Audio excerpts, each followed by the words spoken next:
සුබම සුබ නවවසරක් වේවා කියලා මම ප්‍රාර්ථනා කරනවා. ඉතින් ගොඩ කාලෙකට පස්සේ තමයි මම මේ වීඩියෝ එක අරන් ආවේ. ඉතින් 2026 අවුරුද්දේ පළවෙනිම වීඩියෝ එක තමයි මේක. මම ගිය අවුරුද්දේ දෙසැම්බර් වල ඉඳලා ජොබ් එකකට ආවා. ඉතින් එතන ඉඳන් තමයි මේ වීඩියෝ එක මම කරන්නේ. මම හදන්නේ දැන් ගෙදර යන්න. ගෙදර යන්නේ හේතුව තමයි අපිට accounts paper එකේ තියෙනවා. ඒකට යන්න තමයි මම ගෙදර යන්න හදන්නේ. ඉතින් බඩු ටික නම් ලෑස්ති කරගෙන ඉවරයි.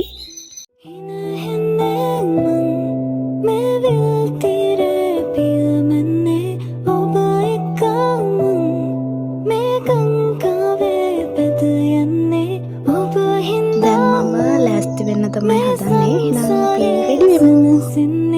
අත ගන්නා රක ගන්නා මට ඉන්න මින් පෙරදී අපි මේ වගේ වෙන්වි යන්නට ඇති මේ කඳුළු ගංගායි මේ කොතැනක හෝ මගේ ජීවිතේ කිවිදී ඔබ දිනෙත් යලි යලි සොයයි අපි පතාවා වගේ පුල් කඳුලින් තෙමා තොල් පෙති නලලත තවා නික්මුණුදා හිස සිඹ මාලත වෙමි රැතුන් හිනහෙන්නේ මං මේ විල් තීරේ පියමන්නේ ඔබ එක්කම මේ ගංගාවේ පැද යන්නේ මම ලෑස්ති වෙලා ඉවරයි. දැන් තියෙන ඉතුරු බඩු ටික පැක් කරගන්න.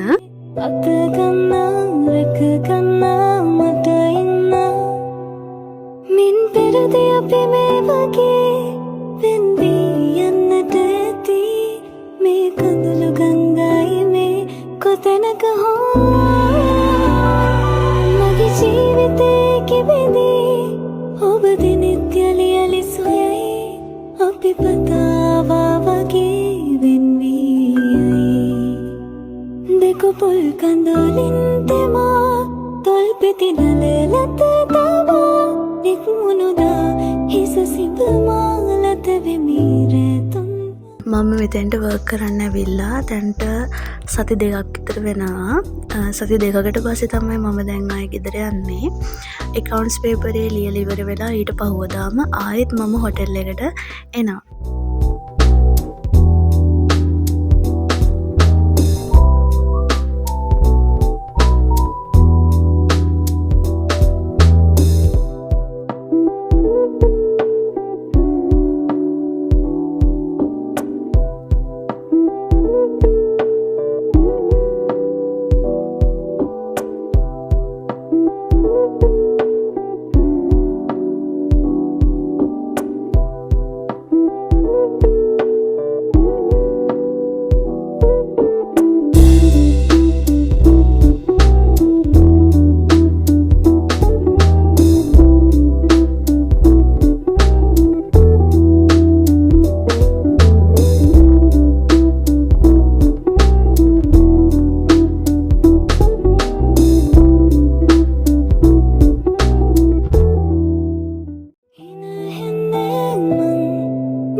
ඔන්න මම දැන් හොටෙල් එකෙන් පිටත් වෙන්න තමයි හදන්නේ. වෙන්වි යන්නට ඇති මේ කඳුළු ගංගායි මේ. දැන් මම ඉන්නේ ඇල්ලේ ටවුන් එකේ බස් එකට යන්න බස් හෝල්ඩ් එකට යන ගමන් තමයි ඉන්නේ.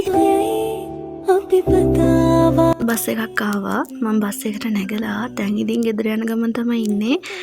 වැඩි දුරක් නෑ, විනාඩි 15ක් වගේ තමයි ගෙදරට තියෙන්නේ. අපි යමු.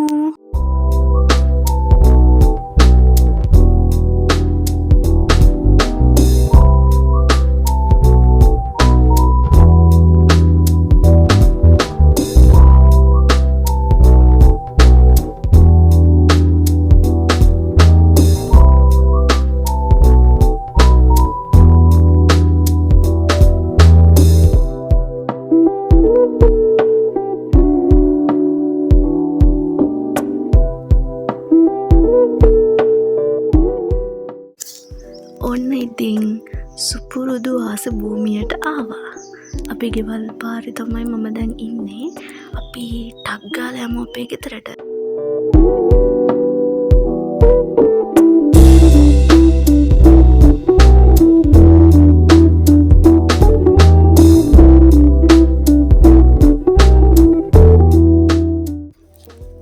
ඔන්න මම ගෙදරට ආවා. බලන්නකො කාමරේ හැටි. මම ඉතින් දැන් ගෙදර නැහැනේ. ඒ නිසා ඉතින් කාමරේ වැඩි කවුරුත් පාවිච්චි කරන්නේ නැහැ. ඒ නිසා ඉතින් කොහොම තමයි කාමරේ තියෙන්නේ. මම දුවලා ගෙදර ආවේ මෙන්න මේ හුරතලේ බලන්න. ඒත් එක්කම මගේ කුකුව බලන්න.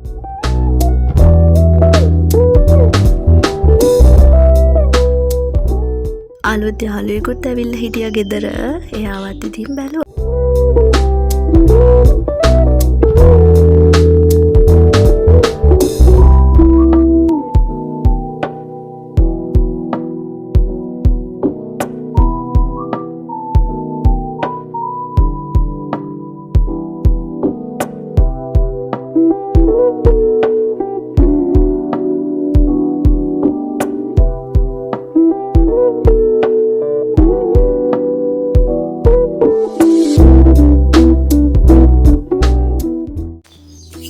කීකී බබා වතුර තල් කරගෙන ඉඳලා වොෂ් එක උද්දාගෙන මම ටිකක් ෆෝන් එකේ චාර්ජරයට ගහුවා.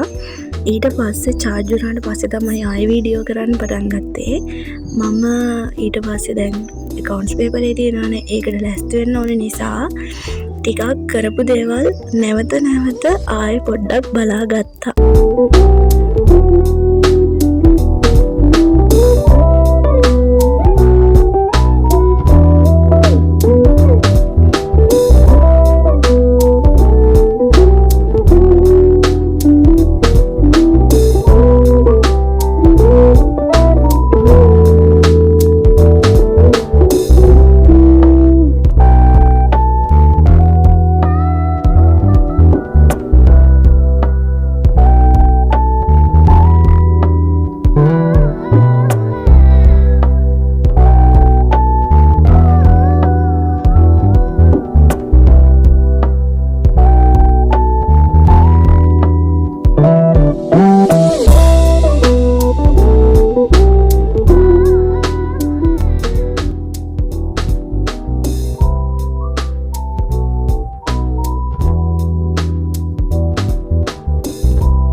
මේ ජනවාරි 13 වෙනිදා ඒ කියන්නේ accounts paper එකේ තියෙන දවස.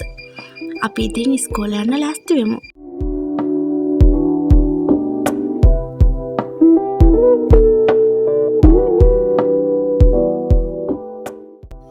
මම ඉස්කෝලේ යන්න ලෑස්ති වෙනකන් අපි පොඩි chat එකක් දාමුද? අපිට එක්සෑම් එක තිබුණේ නොවැම්බර් මාසේනේ 2025. ඉතින් අපේ රටට ලොකු ප්‍රශ්නයක් ආවනේ. ඒ තමයි ගංවතුර ව්‍යසනයක් ආව නිසා අපිට එක්සෑම් තියෙන එක කල් ගියා. ඉතින් ඒ 28 වෙනිදා තියන්න තිබුණු accounts දෙවෙනි පේපරේ තමයි මේ 2026 ජනවාරි 13 වෙනිදාට දාලා තිබුණේ. ඉතින් දන්නෙම නැතුව අවුරුදු 13ක් ඉස්කෝලේත් ගිහිල්ලා 13 වසරක පාසල් ජීවිතය අදින් ඇත්තටම නිමයි. අපි එන්නෙන්නම් ලොකු වෙනවා. ජීවිතේට වගකීම් වැඩි වෙනවා. අපිට දවසින් දවස අභියෝග එනවා. අපි ඒවට මුහුණ දෙන්න ඕනේ. ශක්තිමත් වෙන්න ඕනේ දවසින් දවස. පාසල් ජීවිතේ හරි සුන්දරයි. යාළුවෝ, ගුරුවරු, නොයෙක් මිනිස්සු අපිට හම්බුණා. අපි යාලත් එක්ක ගනුදෙනු කරන්න ඕනි විදිහ ටිකෙන් ටික ඉගෙන ගත්තා. පාසලෙන් පිට ජීවිතය ගත කරන්න කියලා දුන්නු එකම තැන තමයි පාසල කියලා කියන්නේ. පාසල කියන මාතෘකාව ඇතුලේ මිහිරි තැන් වගේම අමිහිරි තැනුත් නැතුවමත් නොවේ. ඒත් අදින් මේ මාතෘකාව ඉවරයි කියලා දැනගත්තාම මගේ හිතට හරි අමුතු හැඟීමක් එනවා. ඉස්කෝලේ කාලේ කරපු වැඩ ආයි කරන්න බෑ. අපි සමාජෙත් එක්ක ගනුදෙනු කරන්න ඕනේ. දැන් අර ඇඟ ඇතුලේ හිටිය පොඩි ළමයා ටිකෙන් ටික ලොකු වෙලා කියලා අපිට දැනෙනවා. ඇත්තට මේක හරි පුදුම හැඟීමක්. ඉතින් සුදු ගහම අඳින අන්තිම දවස තමයි අද. හරිම දුකයි. ඒ වුණාට කමකුත් නෑ. මොකද අපි ඒ ජීවිතේට විතරක් නෙමෙයිනේ. ඒ ජීවිතෙන් පිට ලෝකෙටත් අපි පුරුදු වෙන්න ඕනේ. අපි හැම දෙයකටම පුරුදු වෙන්න ඕනේ. මොකද කියනවා නම් අපිට එන ප්‍රශ්න කල් තියා විනිශ්චය කරන්න බෑ. හෙට ගැන අපිට අදහසක් නෑ. හෙට ජීවත් වෙයිද මැරෙයිද කියලා අපි කවුරුත් දන්නේ නෑ. ඉතින් අද දවස් සතුටෙන් ජීවත් වෙන එක තමයි අපි එකම අභියෝගය විදිහට බාරගන්නේ. පොතපතේ දැනුම වගේම සමාජය ගැන දැනුම ලබා දුන්නෝ පාසල කියන මාතෘකාව අදින් ලියා අවසන්.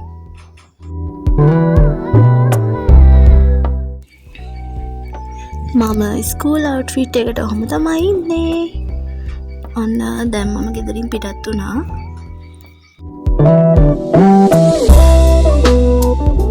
ඔන්න මම ඉස්කෝලේට ආවා. පැය 3කින් හම්බ වෙමු. 3 hours later. එක්සෑම් ඉවරයි. දැන් මම ගෙදර යනවා. ඔන්න ගෙදරට මම ආවා. Unbearable hours later. මම ගෙදර ආව ගමන් පොඩ්ඩක් නිදිය ගත්තා. ඊට පස්සේ රෑ වෙලා තමයි නැගිට්ටේ. ඊට පස්සේ කාලා නයිට් රූටින් එක තමයි පටන් ගත්තේ. ඉතින් මගේ නයිට් රූටින් එකේ වැඩි දෙයක් නැහැ. වොෂ් ඉස්සලා මූණ වොෂ් කරලා ටෝනර් එක ගාලා සීරම් එක ඇප්ලයි කරලා නයිට් ක්‍රීම් එක ගාන එක තමයි මගේ නයිට් රූටින් එක.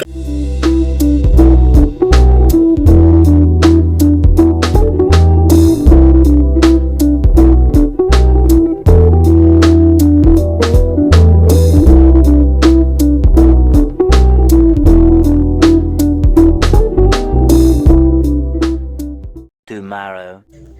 එක්සෑම් ඉවර වෙලා අද තමයි මම හොටෙල් එකට යන දවස. මේ ජනවාරි 14 වෙනිදා උදේ. වෙලාව මතක විදිහට උදේ 5:45යි. ඔන්න ඉතින් මං හොටෙල් එකට යන රෝඩ් එකට ආවා. අප්පජිත් එක්ක තමයි මම හොටෙල් එකට යන්නේ. එයාත් එක්ක කතා කර කර ඉතින් මේ ටික ඇවිදගෙන ගියා. ඔය තියෙන්නේ මම වර්ක් කරන හොටෙල් එක. නම තමයි ක්ලිෆ් එජ් විලා. හරිම ලස්සන හොටෙල් එකක්. ඔන්න එහෙනම් මගේ ගොඩක් කාලෙකින් ගෙනාපු දිගම දිග බ්ලොග් එක මම මෙතනින් ඉවර කරන්න තමයි හදන්නේ. ඉතින් මේ බ්ලොග් එකට ඔයාලත් කැමති නම් මාව සබ්ස්ක්‍රයිබ් කරන්න, කමෙන්ට් කරන්න, ලයික් කරන්න, ෂෙයා කරන්න. ඔයාලා පරිස්සමෙන් ඉන්න. බුදු සරණයි. බයි.